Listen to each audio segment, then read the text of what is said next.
Alright, so in today's video, we are going to be discussing perpendicular lines, which are the cousin of parallel lines. So go ahead, take a second, look at your warm-up, and jot down some things about what you notice about the graph and about the equations. Alright, so hopefully something that you notice about the graph is that they do touch. They touch at a 90-degree angle, which is a right angle. If lines touch at a right angle, forming 90 degrees, then they are perpendicular. If it is not 90 degrees, it is not perpendicular. Okay, so that's something you will focus more on in geometry. But go ahead and look at the equation. Something that is the most important is the slope.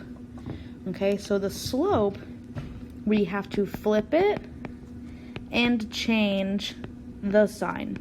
So if you notice, we have a positive 1/3, and then our other one is a -3. But let's turn this into a fraction. We know that under that -3, there's really an invisible 1. So we can see how it's positive 1/3, flip it to get the 3/1, and then since this is positive, we're going to go ahead and change that second one to negative. Okay, so let's go ahead and get to work on perpendicular lines. So we're going to go through the same process as last time, as going through the graph and then our two formulas that you can use. So first things first, I'm actually going to go ahead and just plot this one. So we're going to start with our y-intercept at 4, and then our slope is 1/2. So we're going to go up 1/2 to make our first line, and then back it up, reverse. All right, there's our first one.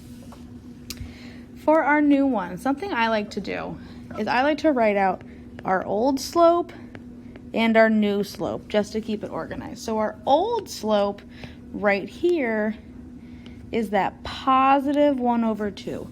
So for our new slope, we have to flip it.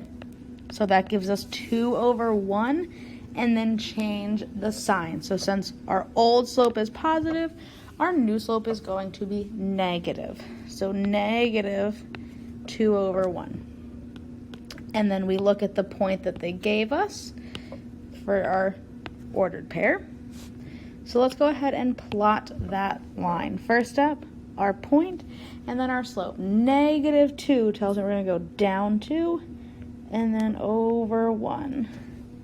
Down 2/1, and then reverse. All right, let's connect them, see how it looks. I think that looks pretty good, right? That looks pretty much like a right angle. If you like to check, something I would use is the corner of a piece of paper, since that's a nice perfect right angle. So let's go ahead and look at our graph for our y-intercept on that purple line. Our y-intercept, our b, is going to be at a positive 5. So our equation, y equals, remember, for our slope, we are using our new slope. New slope. So -2x plus our b is 5. All right, that's how we can solve this one with a graph. But let's go ahead and try to use our formulas. All right, so remember, similar process. I'm going to do the old and new again. Old and new. Old slope, 1/2. New slope is again -2/1. Our x and y are 2 and 1. So let's go ahead and plug this in to solve for b. So our y, we're going to plug in 1. For m is -2. For x is +2, and then plus b. -2 times 2 is -4. To get rid of that -4 so that we can get b all by itself, we are going to add 4. So we have that b equals 5. And now let's put this all together in a pretty equation. I'll write it off to the side. Y equals m is -2x plus our b was 5. check our answer above to see that yes, they are the exact same. Okay. The nice thing about this form, like this formula, is that it is pretty quick. You just multiply and then add or subtract. The annoying thing is having to know to go back and plug B in. That is why, like I said last time, I prefer using point slope. All right. Our slope, same one, is still -2/1. Our y value is 1 and x is 2. All right, into our formula, y minus 1 equals -2, parentheses, x minus 2. We don't have any double negatives to correct, so we just have y minus 1. Distribute our -2. Oops, x. There we go. Move that 1 by adding it.